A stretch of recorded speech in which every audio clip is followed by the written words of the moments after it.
Migraine का example लेता हूँ क्योंकि मुझे भी है पिछले 20 सालों से।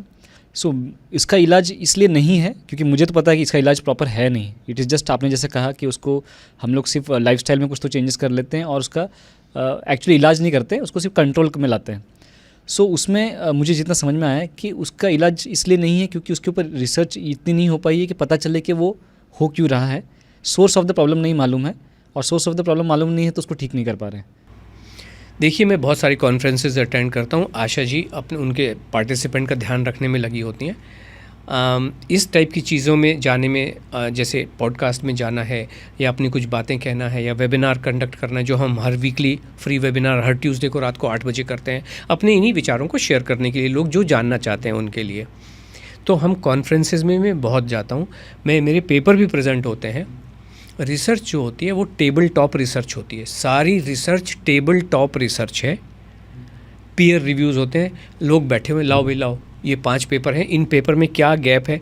रिसर्च की एक मेथडोलॉजी है, उस मेथडोलॉजी के बियॉन्ड आप जा भी नहीं सकते हो। इसीलिए जो ओरिजिनल रिसर्च है वो तो एग्जिस्ट करती नहीं है कहीं। माइग्रेन में क्या रिसर्च करेगा, रिसर्च करेगा क्या?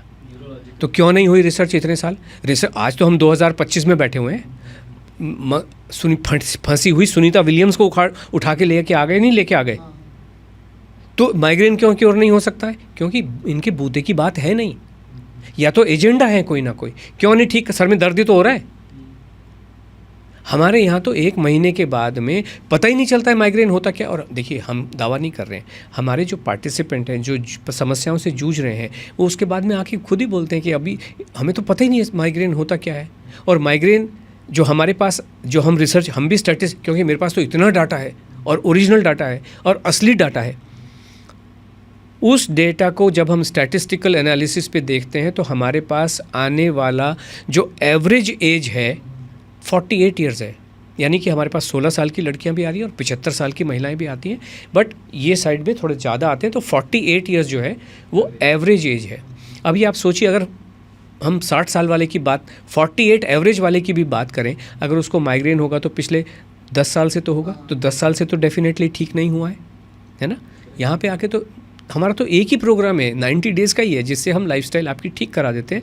1 महीने के बाद में माइग्रेन होता क्या है पता नहीं होता। उस महीने में किसी किसी को एक बार आ जाता है, क्योंकि अगर वो उस स्टेज पे बैठे हुए हैं। एक बार के बाद कभी भी नहीं आएगा, ये बात तो पक्की है।